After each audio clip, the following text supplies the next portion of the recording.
Então, pessoal, Joca aqui, e hoje eu venho até vocês trazer a crítica da primeira temporada de The Last of Us. Mas antes de mais nada, quero avisar que o canal da 4 Mundo no YouTube não é de hate gratuito, da mesma forma que não é um canal de fanboyismo. Então a gente aqui não vai, detonar a série, também não vamos ficar puxando saco. A gente sempre tenta fazer uma análise mais razoável possível da obra que a gente está fazendo uma crítica. Então, cara, não existe essa coisa de crítica 100% sem viés, mas a gente tenta sim ser o mais objetivo possível. Dito isso, sente o like nesse vídeo, se inscreva no canal, ative o sininho e bora comigo. Pessoal, The Last of Us foi uma série que ao mesmo tempo cumpriu e não cumpriu os seus objetivos principais. Como assim? Calma que eu vou explicar, tá? Logo que a série foi anunciada, os fãs ficaram com medo de que ela fosse uma prastada, assim como outras adaptações de outras franquias de videogame, como Resident Evil e Halo. No caso de Resident Evil, por exemplo, as séries foram tão ruins, mas tão ruins que fizeram os filmes, que já eram considerados ruins, parecerem excelentes em comparação. E por que isso acontece? Acontece que Hollywood tem preconceito muito grande com a indústria dos games.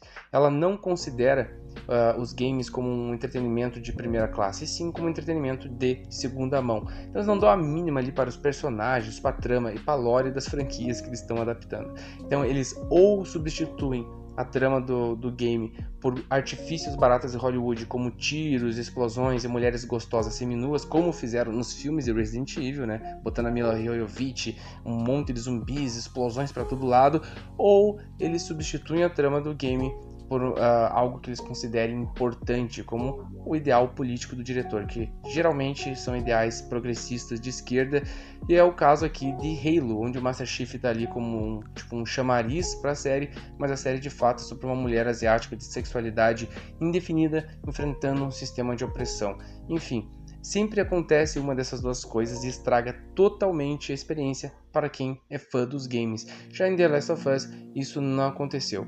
Por quê? Porque a HBO investiu pesado para que isso não acontecesse. Eles contrataram ninguém mais, ninguém menos do que Craig Mazin para ser o roteirista principal da série. Ah, Joca, mas quem que é esse Janho, esse cabra da peste? É simplesmente o cara que escreveu Chernobyl, uma série também produzida pela HBO e totalmente aclamada pela crítica e pelo público. Quem assistiu sabe que essa série é excelente. Ou seja, dá pra ver que a HBO investiu para que The Last of Us não apenas fosse uma boa adaptação, mas que fosse aquela obra considerada genial, com alto valor artístico, alto valor intelectual, e a prova disso é que além do Craig Mazin, a HBO trouxe outros 6 roteiristas / diretores aclamados, entre eles o próprio Neil Druckmann e 2 diretores extremamente badalados no circuito cult europeu, a Rasmila Sbanik, não sei se pronunciei o nome dela correto, porque ela é bósnia, e o diretor iraniano Ali Abbasi, que foram responsáveis ali pelos episódios finais, e já eu vou explicar isso para vocês, tá? Tá, Joca, e a HBO conseguiu atingir seu objetivo? Sim, ela conseguiu produzir a melhor adaptação do videogame já feita. Isso é um fato, até porque a concorrência não é lá essas coisas, tá? Mas não conseguiu criar uma série genial e super cult como Chernobyl. Na verdade, passou mas bem longe disso. Acontece que na ânsia de enfiar um diretor badalado diferente a cada episódio, a HBO acabou condenando a série a ter muita inconsistência na linguagem narrativa. Alguns episódios foram muito fiéis ao game, outros desviaram totalmente, alguns foram de fato excelentes e outros viraram meme de tão ruins que foram. Às vezes, dentro de um mesmo episódio, haviam momentos geniais e tocantes e junto ali com lacradas extremamente vergonhosas, como aquela em que a esposa do Tommy diz que Jackson é uma comuna e que eles estão vivendo no comunismo. Sim, isso aconteceu na série. E para entender isso melhor, eu vou avaliar episódio por episódio.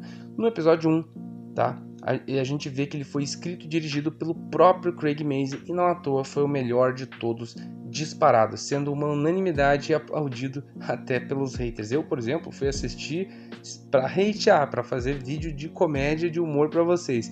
Mas esse episódio foi fiel onde precisava ser fiel e inovou onde havia espaço para inovação, fazendo muito bem a transposição de mídia do videogame para a televisão. Eu dei nota 8 de 10 para esse episódio, jovens, e para quem acompanha o nosso canal sabe que é muito, mas muito, muito raro a gente dar uma nota tão alta assim para qualquer produção.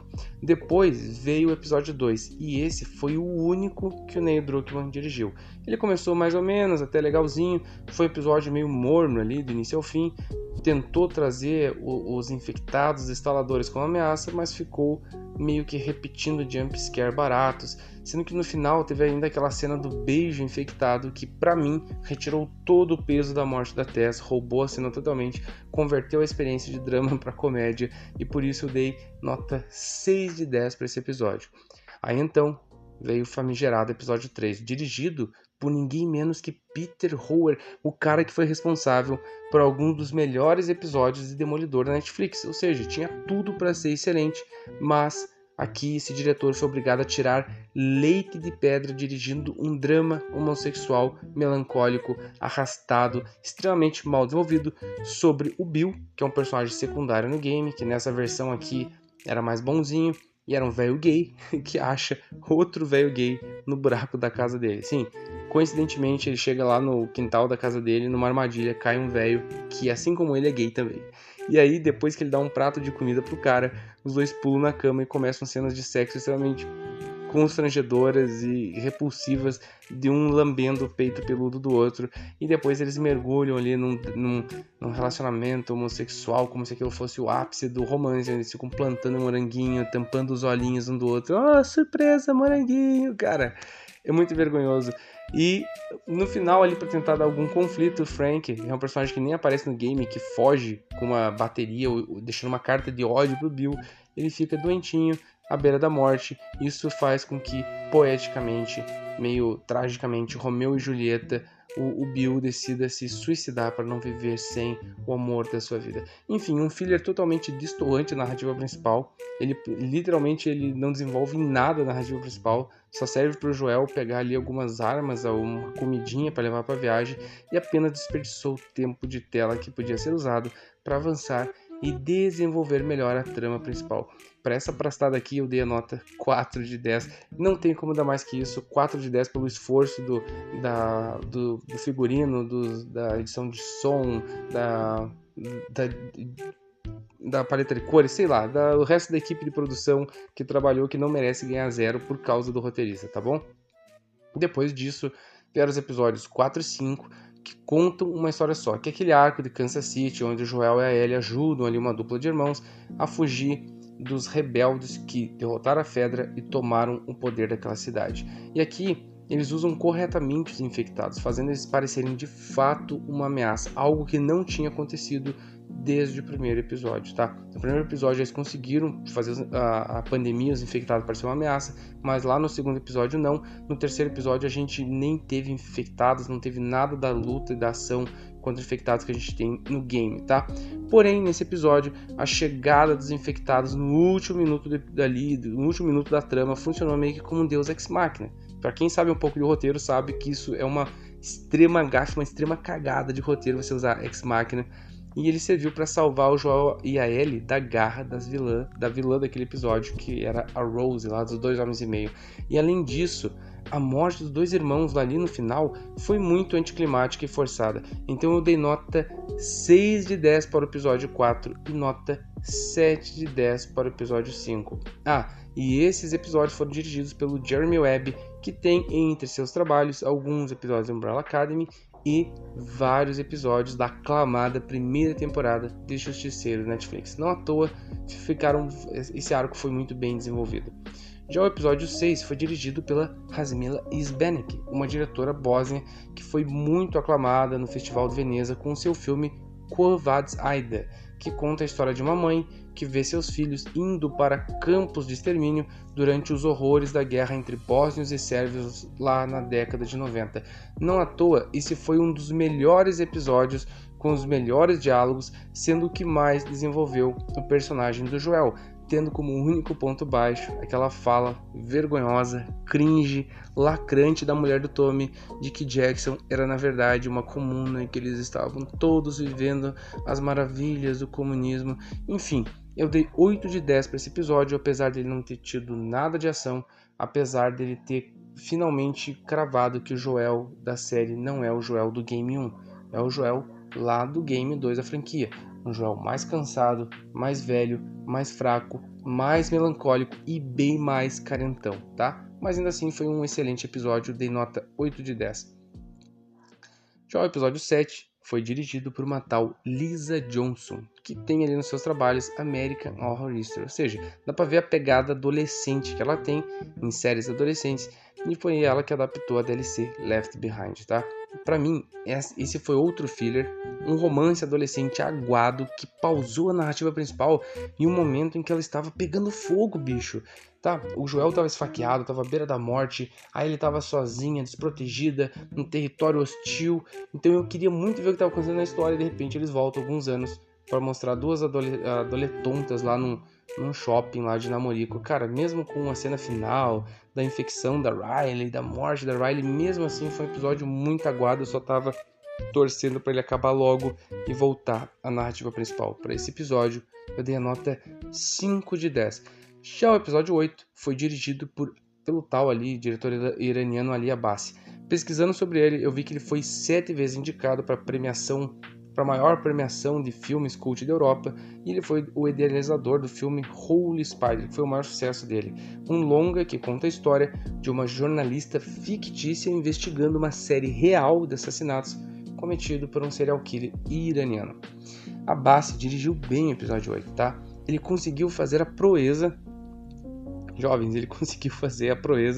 de pegar a Ellie da série que até então não tinha funcionado bem e fazer ela parecer interessante e brilhar mesmo sem o carisma do Joel por perto, o que foi um feito e tanto. Porém, o roteiro de Craig Mazin parece que foi cada vez decaindo, sabe? E é engraçado notar que ele foi o escritor de Chernobyl, mas também foi o escritor de vários filmes da franquia Scary Movie, por exemplo, Todo Mundo em Pânico 3, Todo Mundo em Pânico 4, e que ele também foi o idealizador e principal roteirista daquele filme paródia do Homem-Aranha do Sam Raimi, o Super Hero Movie, que traz o Libélula ali como protagonista. Parece que ele foi cada vez mais introduzindo humor na escrita dos episódios, e esse humor foi meio que destoando e se tornando aquelas lacradas que viravam meme a cada episódio, tá? Mas enfim, o episódio 8 conseguiu fazer ele brilhar, só que teve algumas questões ali, por exemplo, tipo, o vilão foi mostrado como um cara misógino, cristão, fascista, machista, misógino, blá blá blá blá blá blá. E além disso, foi o único episódio que não teve diversidade étnica. Em todos os outros episódios, quando precisava ter pessoas boazinhas, pessoas malvadas, tinha toda uma diversidade racial, e nesse episódio todos são cristões, tá? Como diria o Alexandre Frota, todos são cristões, brancões, conformistas, ou vilanescos, ou cruéis, são todas pessoas brancas. E para quem estava vendo a estética da série, que já tinha visto a pegada que a estética da série estava investindo, fica muito claro ali na metalinguagem a mensagem que eles quiseram passar. Mesmo assim, foi consistente, teve um final catártico, teve um suspense muito bom. Então, para ele, eu dei a nota 7.5 de 10. E por fim, o episódio final. E jovens, o que eu posso dizer para vocês? Foi tão impactante quanto no game? Claro que não!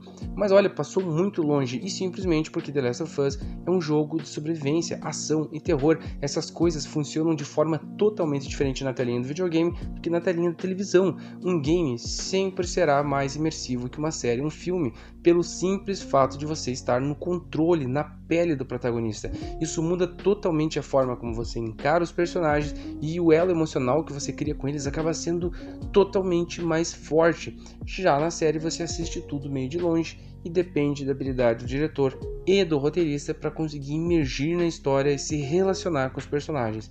Ou seja, se você comparar com o game, a série The Last of Us vai parecer extremamente fraca, mas se você assistir ela esquecendo da experiência que teve nos games, entendendo que são mídias diferentes, vai sim conseguir se divertir. Outra coisa que pegou muito foi o ritmo narrativo. O game mantém uma pegada envolvente, forte, impactante do início ao fim, saltando de um arco para outro de forma totalmente natural e fazendo você entender gradativamente, lentamente, no tempo certo, o desenvolvimento emocional dos personagens, fazendo você entender como o Joel começou a amar a Ellie como uma filha, entender por que ele ferrou com a humanidade para salvar aquela menininha que faz a vida dele mais feliz, para garantir o bem-estar dela, tá? Para você entender o dilema moral que ele enfrentou. Já a série, devido à mudança constante de diretores, acabou ficando meio que uma montanha russa cheia de altos e baixos. Então, para o episódio 9, eu dei a nota 7.5 de 10. Então, jovens, somando a nota que dei para cada um dos episódios e dividindo por 9, para tirar a média ali, a gente chega a um número aproximado de 6,5, ou seja, nota geral da série 6,5 de 10. E é isso, jovens. The Last of Us foi sim a melhor e mais bem produzida. A adaptação de videogame já feita, teve os melhores diretores, você vê que a HBO se esforçou para trazer algo de uma qualidade extremamente alta, mas que vai sempre ser lembrada como uma promessa, como poderia ter sido bem melhor, que parecia que ia ser genial e não foi. E quando você se propõe a fazer algo e você não atinge esse objetivo, dá a impressão de fracasso, muito apesar de que a série seja assim boa, no geral ela é uma série boa, você vai conseguir se divertir assistindo, tá bom? Enfim, pessoal, espero que vocês tenham gostado do vídeo. Muito obrigado pela atenção de vocês, muito obrigado pelo carinho de sempre. Até a próxima e fiquem com Deus.